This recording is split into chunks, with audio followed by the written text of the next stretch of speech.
I'm Jenna. I'm a 34-year-old woman who just did something really petty. I'm sure you guessed it from the title, but I want to share the events that led up to my revenge. To start from the beginning, my family was pretty good with money. We had our own house and could afford just about everything we needed. My parents worked full-time to provide for us. That's my sibling and I.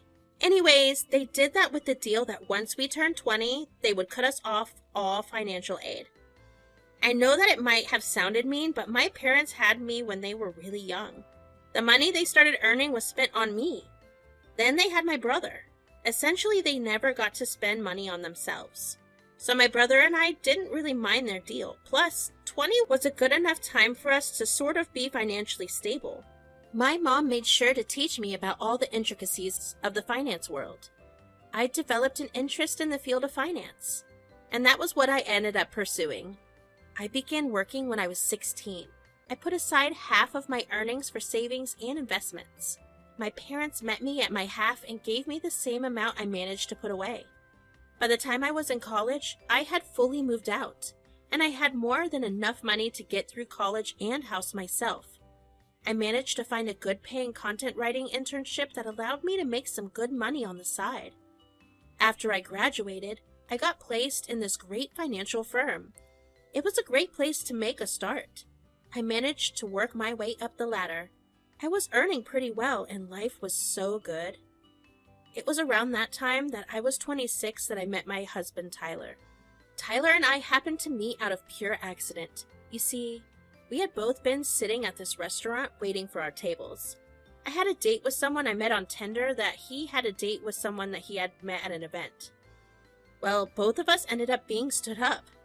Tyler and I were seated at tables next to each other. Tyler had tapped me over the shoulder after both of us had been sitting at our tables for over an hour. Hey, my date bailed on me. Are you in the same boat? Yeah, I am. This is embarrassing. Tell me about it, and I wasn't even the one that hyped this date up. Same. The guy had to ask me out like 15 times before I agreed, and then he stood me up. 15? Wow, that's a lot. He doesn't know what he missed out on. You seem lovely. I would say the same about you. Plus, I hope you don't mind me saying, but you're handsome as hell. She missed out big time. Oh, please. I hope I'm not too out of line, but what do you say? We have dinner together? Like a date? You can call it that if you want. If you don't, it could just be dinner where two strangers get to know each other and become friends. I think I would like to call it a date. I was hoping you'd say that. That was a great date. It was so great that we ended up exchanging phone numbers and going on many more dates. We made our relationship official after about 3 months of seeing each other. We had really good relationship. It was and is the most healthiest relationship I've ever had. Tyler is caring and so sweet. He listens to me and makes me feel good on my bad days. We are each other's support system, and I really don't know what to do without him. After a year of dating, I decided I wanted to buy my own house. One day, I took a look at my savings and realized that I had a good amount of money to buy a house. Tyler and I had moved into his rented apartment. Tyler made a lot less money than me, so he was most likely going to only be able to afford renting. I, on the other hand, didn't want to keep renting for the rest of my life. I was scared that Tyler wouldn't take the news that well. I didn't want Tyler to be hurt. I didn't want his name on the house. But he was so understanding that I felt bad for even doubting him. I have something I need to discuss with you. Yes? Is everything okay? Yes, it's just, I've been thinking of buying a house. But we don't have those kind of finances. We don't, but I do. You do? Yeah, I have kind of a lot of money saved up, and I was thinking about how I didn't want to keep renting for the rest of my life. Oh, honey, then go for it. If you have the funds, do it. Oh, so you're not mad at me? Why would I be mad at you? Because the house will be in my name, and not yours. That's nothing for me to get mad at. If I had the means to contribute, and then you didn't have to put the house in my name too, I wouldn't have been mad. But it's your money, and you get to decide what happens with it. You are amazing. The weeks after that were spent searching for the best house at the best price. Tyler and I found a really pretty house that was well within my budget. It would take a couple of years to pay off, but I knew in my heart that it was the right place for me. I signed the papers, and pretty soon the house was mine. Tyler and I spent an entire weekend moving our things out of our old apartment.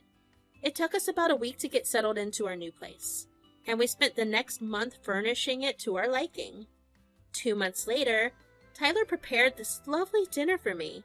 At the end of the dinner, he proposed to me. Of course, I was beyond happy, and I said yes. During the preparations for the wedding, I met Tyler's mother, Portia, for the first time. She lived really far away from us, and neither of us had the time to fly to meet her. But we flew her in so she could help us plan our wedding. Tyler told me that it had always been his mother's dream to plan his wedding, and I figured it would be a great way to bond with her. The first thing she commented on when she arrived was the house. "Son, you own a house? You never told me. It's lovely." "Oh, it's not mine. It's Jenna's." "Oh, well, I think it should have been you who bought this house." "Even if he didn't buy it, it's still his home." "Sadly, this is what he gets to call home. My son deserves better." "But you just complimented it when you thought it was his." "Wow, you're real chatty, aren't you?" "Mom, be nice, or you can find yourself a hotel to stay at." "Whatever. Where's my room?" I guided her to her room, and she slammed the door in my face. I was beyond confused. I didn't know if I had done or said something that upset her. Then again, I had only greeted her at the airport and asked her how her trip was on the way back home. I don't understand why I got her cold treatment. Tyler looked at me apologetically. I asked him if I had done anything wrong to his mom, but he assured me that I hadn't.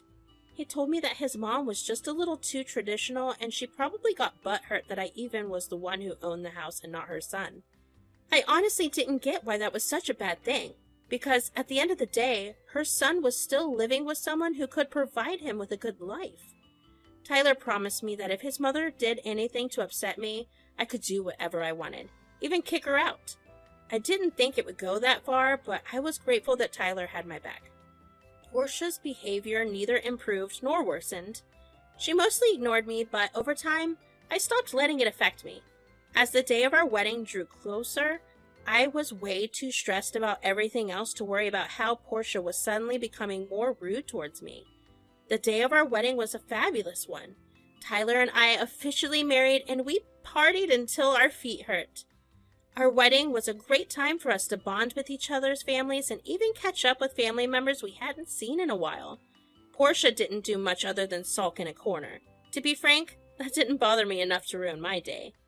Fast forward to a couple of weeks ago, Portia called Tyler crying. Tyler was asleep, so I picked up the phone. "I'm so sorry for calling so late, sweetie, but I don't know what to do right now." "Oh no. Is everything okay? Where's my son?" "He's sleeping right now, but I'm here. Is there any way I could help you?" "I guess. I got fired. My cat ran away and my ceiling is leaking water. I don't have the kind of money to call a guy to repair it. I've overall been having a pretty terrible day." "I'm so sorry you've had a terrible time. I'm sure you'll be able to get back up on your feet." "That's easy for you to say because you hold all the money. I'm going to ignore that and chalk it up to you having a bad day. But I was going to offer that you come stay with us and we'll help you get back on track." "Really?" "Yes, of course, your family." "Thank you so much, really. I don't know what I would have done without you." We flew Portia over and helped her settle in. I found a good plumber in her area and had them get started on the leak in her ceiling.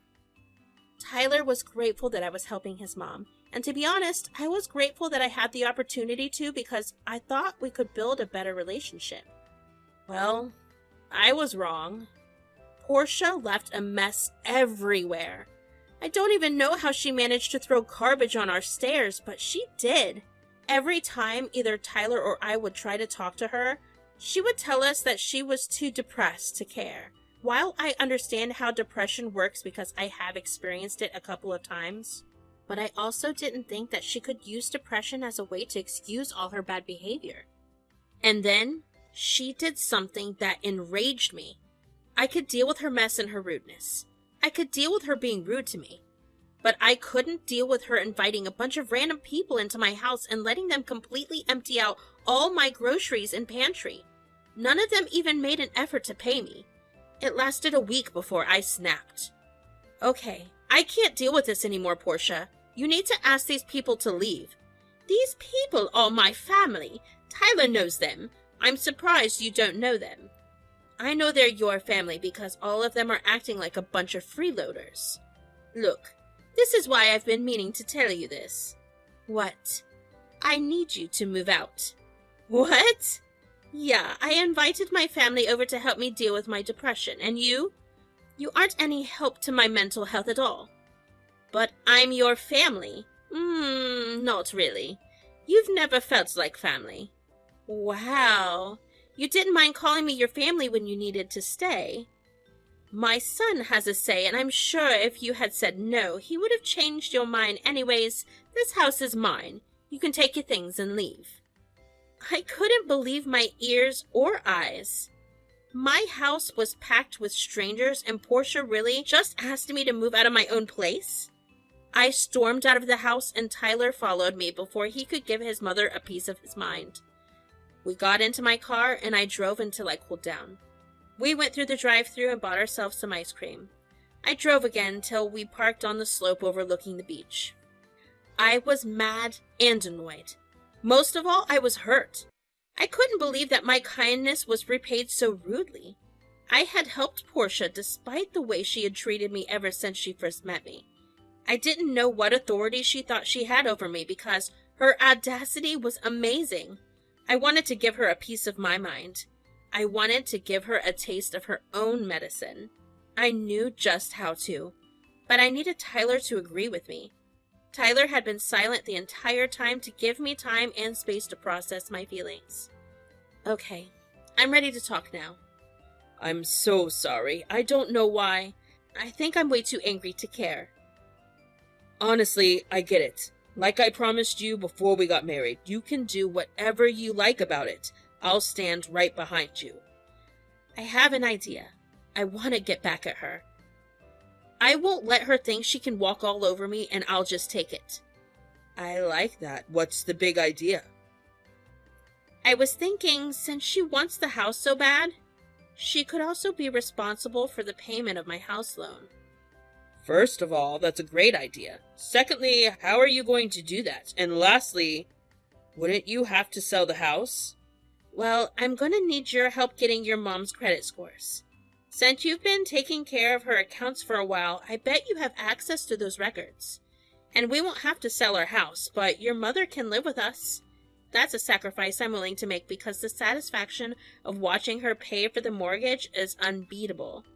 Well, like I promised, I'm going to help you out fully.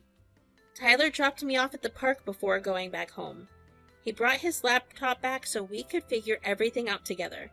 He told me that his mother tried to stop and talk to him, but he ignored her and left. I was glad because I really didn't want to hear anything about her.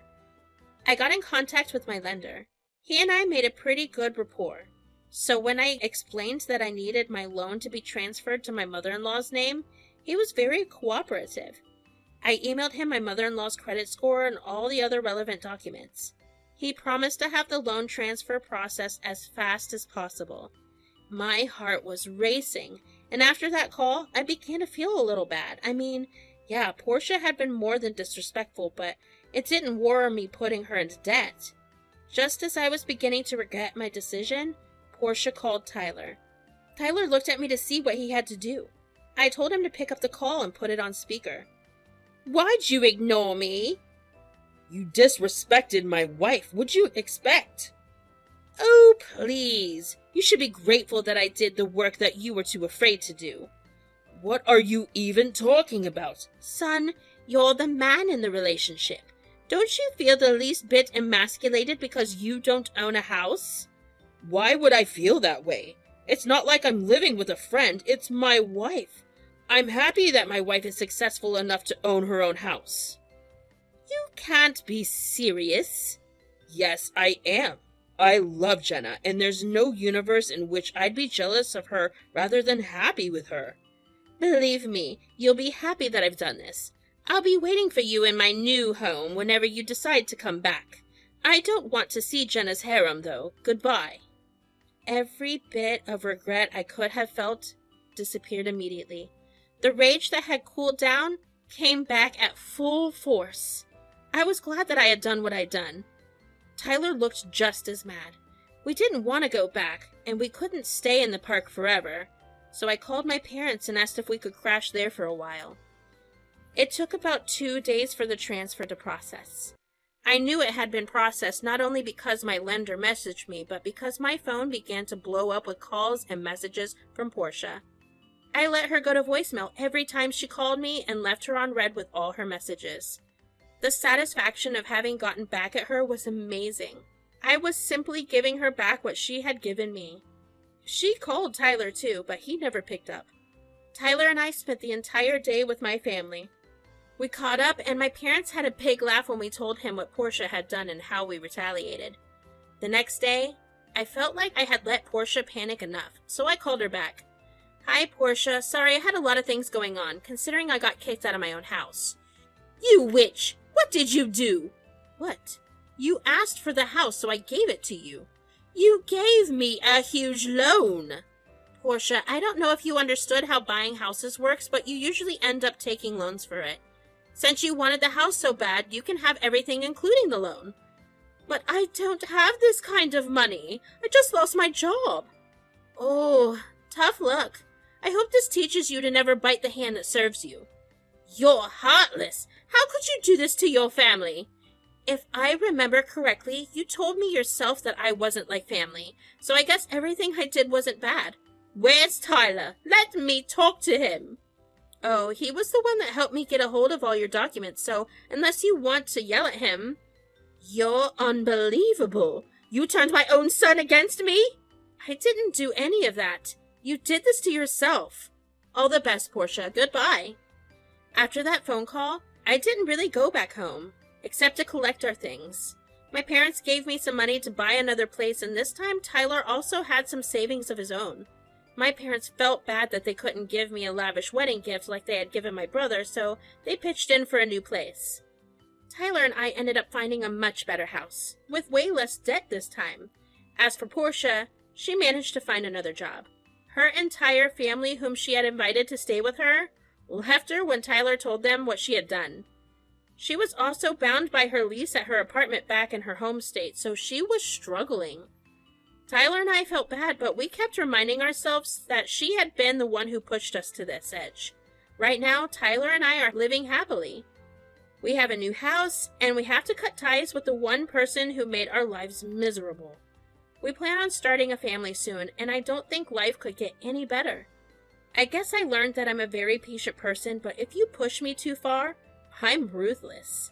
And I don't think that's a bad thing. It's a great thing to not let anyone walk all over you, and that's the lesson I'll never forget. Thanks for listening.